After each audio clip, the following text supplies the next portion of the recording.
മാതൃയാനം പദ്ധതിക്കായുള്ള ഓട്ടം നിർത്തി ടാക്സി ഡ്രൈവർമാർ. മലപ്പുറത്ത് 10 മാസമായി കരാറെടുത്ത ടാക്സികൾക്ക് വാടക ലഭിക്കാത്തതോടെയാണ് ഓഗസ്റ്റ് 1 മുതൽ ഡ്രൈവർമാർ ഓട്ടം അവസാനിപ്പിച്ചത്.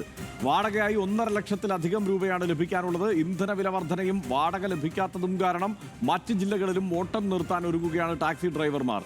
സർക്കാർ ആശുപത്രിയിലെ പ്രസവത്തിന് ശേഷം അമ്മയെയും കുഞ്ഞിനെയും ടാക്സി കാറിൽ സൗജന്യമായി വീട്ടിലെത്തിക്കുന്ന പദ്ധതിയാണ് മാതൃയാനം പദ്ധതി. ആഗസ്റ്റ് 1 കൊടുത്തിട്ടില്ല. കാരണം 10 മാസത്തിലധികമായി നമുക്ക് പൈസ കിട്ടിയിട്ട്. മലപ്പുറത്ത് മാത്രമാണ് ഇപ്പോൾ 10 മാസം പെൻഡിംഗ് ആയിട്ട് കിടക്കുന്നത്. മലപ്പുറത്ത് മാത്രമാണ് ഞാൻ അന്വേഷിച്ച അറിവിൽ കിട്ടിയത്. ടാക്സിക്കാണ് പെൻഡിങ് വരുന്നത് 1,70,000 അടുത്ത് രൂപ ഇപ്പോൾ നിലവിൽ കിട്ടാണ് ഇപ്പോൾ ഈ സംസാരിക്കുന്നത് വരെ. അതായത് 2026 ജൂലൈ 30 വരെയുള്ള കണക്ക്. ഡീസൽ അടിക്കണം, നമ്മൾ റെഡി ക്യാഷ് കൊടുക്കണം. അതൊരു മെയിൻ്റനൻസ് ചെയ്യണമെങ്കിൽ നമ്മൾ റെഡി ക്യാഷ് കൊടുക്കണം. സ്പെയർ പാർട്സിന് റെഡി ക്യാഷ് കൊടുക്കണം. ഇനി അതല്ല അടുത്ത മാസം ഫിറ്റ്നസ് കാര്യങ്ങളൊക്കെ വരികയാണെങ്കിൽ അത് നമ്മൾ റെഡി ക്യാഷിന് എല്ലാ കാര്യങ്ങളും ചെയ്ത് വണ്ടി ഫിറ്റ്നസ് ആക്കി റെഡിയാക്കി നിർത്തണം. MPമാർ ചെക്ക് ചെയ്തുകൊണ്ട് അത് നമുക്ക് കിട്ടുള്ളൂ. എല്ലാം നമ്മൾ റെഡി ക്യാഷാണ്. പക്ഷേ നമുക്ക് കിട്ടാനുള്ളൊരു സംഭവം മാത്രം റെഡി ക്യാഷ് ഇല്ല. മാതൃയാനം അമ്മയും കുഞ്ഞും, അതായത് പ്രസവിച്ച അമ്മയും കുഞ്ഞിനെയും സുരക്ഷിതമായി വീട്ടിലെത്തിക്കുക എന്നുള്ളൊരു പദ്ധതിയാണ്. മാതൃയാനം എന്നാണ് അതിൻ്റെ പേര്.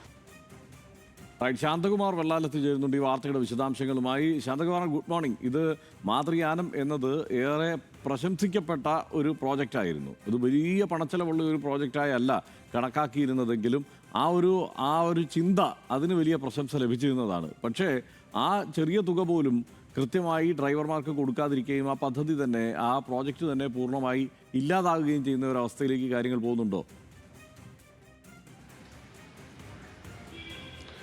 തീർച്ചയായും അത് തന്നെയാണ് ഹർഷൻ ഇപ്പോൾ സംഭവിച്ചുകൊണ്ടിരിക്കുന്നത്. 2022-23 സാമ്പത്തിക വർഷത്തിലാണ് ഇങ്ങനെ ഒരു പദ്ധതി സംസ്ഥാന സർക്കാർ ആരംഭിക്കുന്നത്, ആരോഗ്യവകുപ്പും ആരംഭിക്കുന്നത്. അത് വലിയ പ്രശംസ നേടിയിട്ടുള്ള ഒരു പദ്ധതിയാണ്. കാരണം ഒരു സർക്കാർ ആശുപത്രിയിൽ നിന്ന് പ്രസവിക്കുന്ന ഏത് അമ്മയെയും നവജാത ശിശുവിനെയും സൗജന്യമായി സുരക്ഷിതമായി അവരുടെ വീട്ടിലെത്തിക്കുക എന്നുള്ളതാണ് ആ പദ്ധതിയുടെ ലക്ഷ്യം തന്നെ. അത് വളരെ ഫലപ്രദമായി നടക്കുകയും ചെയ്തിരുന്നതാണ്. അതിന് ഓരോ ആശുപത്രിക്ക് സമീപത്തുമുള്ള ടാക്സി ഡ്രൈവർമാരുടെ 25ഓളം ടാക്സി ഡ്രൈവർമാരുടെ ഒരു ഗ്രൂപ്പ് ഉണ്ടാക്കി ആ ഗ്രൂപ്പുകൾക്കാണ് ഇതിന്റെ കരാർ നൽകിയത്. 1 വർഷമാണ് ആ കരാറിന്റെ കാലാവധി. ഇപ്പോൾ കഴിഞ്ഞ വർഷം ഒക്ടോബർ 1 മുതൽ ആരംഭിച്ചതാണ്. ഒക്ടോബർ 1 മുതൽ ഈ വർഷം സെപ്റ്റംബർ 30 വരെയാണ് ഇതിന്റെ കരാർ കാലാവധി. ഈ കരാർ കാലാവധി ഇനിയും നിലനിൽക്കുകയാണ്. അതിനിടയിലാണ് 10 മാസത്തെ കുടിശ്ശികയാണ് ഇപ്പോൾ മലപ്പുറത്ത് മാത്രം നൽകാനുള്ളത്.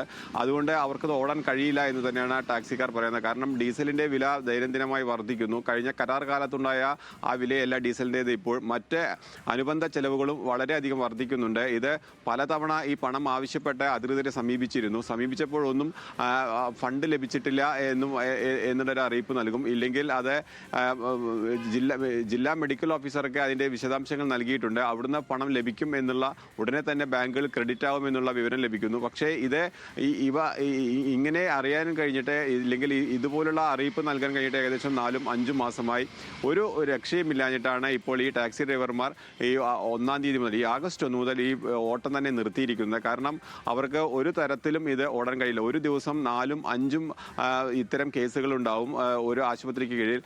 അപ്പോൾ അവിടെ നിന്ന് ഇപ്പോൾ ഓടാൻ പോകാൻ അവർക്ക് കഴിയുന്നില്ല. കാരണം ഇത് പലപ്പോഴും 30-40 കിലോമീറ്റർ ഒരു ദിശയിലേക്ക്, അതായത് അങ്ങോട്ടും ഇങ്ങോട്ടും 80 കിലോമീറ്ററോളം ഒക്കെ ഓടേണ്ടി വരും. അപ്പോൾ ഇതിനാവശ്യമായ ഡീസൽ നിറയ്ക്കാനുള്ള പണം പോലും ഇല്ലെങ്കിൽ എന്ന് ലഭിക്കും എന്നുള്ള ഒരു ഉറപ്പ് ലഭിക്കാത്തതുകൊണ്ട് തന്നെയാണ് ഇപ്പോൾ അവർ ഓട്ടം തന്നെ പൂർണ്ണമായി നിർത്തിയിരിക്കുന്നത്.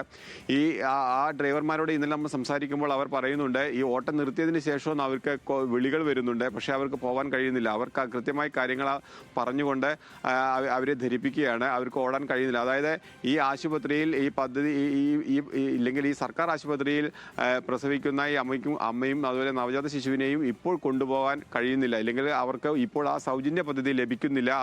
അവരുടെ സ്വന്തം ചെലവിൽ ഇപ്പോൾ ആ വീട്ടിലേക്ക് പോകേണ്ട ഒരു അവസ്ഥയിലാണ് ഇപ്പോൾ ഉള്ളത് എന്നുള്ളതാണ് ഏറ്റവും പ്രധാനപ്പെട്ടത്. എന്തായാലും ടാക്സി ഡ്രൈവർമാർ ഇനി പണം ലഭിക്കുക, ഓണമാണ് വരുന്നത്, ഓണമായിട്ട് പോലും ഈ പണം ലഭിച്ചിട്ടില്ലെങ്കിൽ ഇനി കൂടുതൽ നടപടികളിലേക്ക് വിവരങ്ങൾ നൽകിയത്. എന്തായാലും ഓണക്കാലമൊക്കെയാണ് വരുന്നത്. അതിനിടയ്ക്കെങ്കിലും ചെറിയ തുകയെങ്കിൽ ആ ചെറിയ തുക അത് ടാക്സി ഡ്രൈവർമാരെ സംബന്ധിച്ചിടത്തോളം ഒരു വലിയ തുകയാണ്. അത് കൊടുത്തു തീർക്കാനുള്ള ഇടപെടൽ സർക്കാരിൻ്റെ ഭാഗത്തുനിന്ന് ഉണ്ടാവുകയാണ് വേണ്ടത്.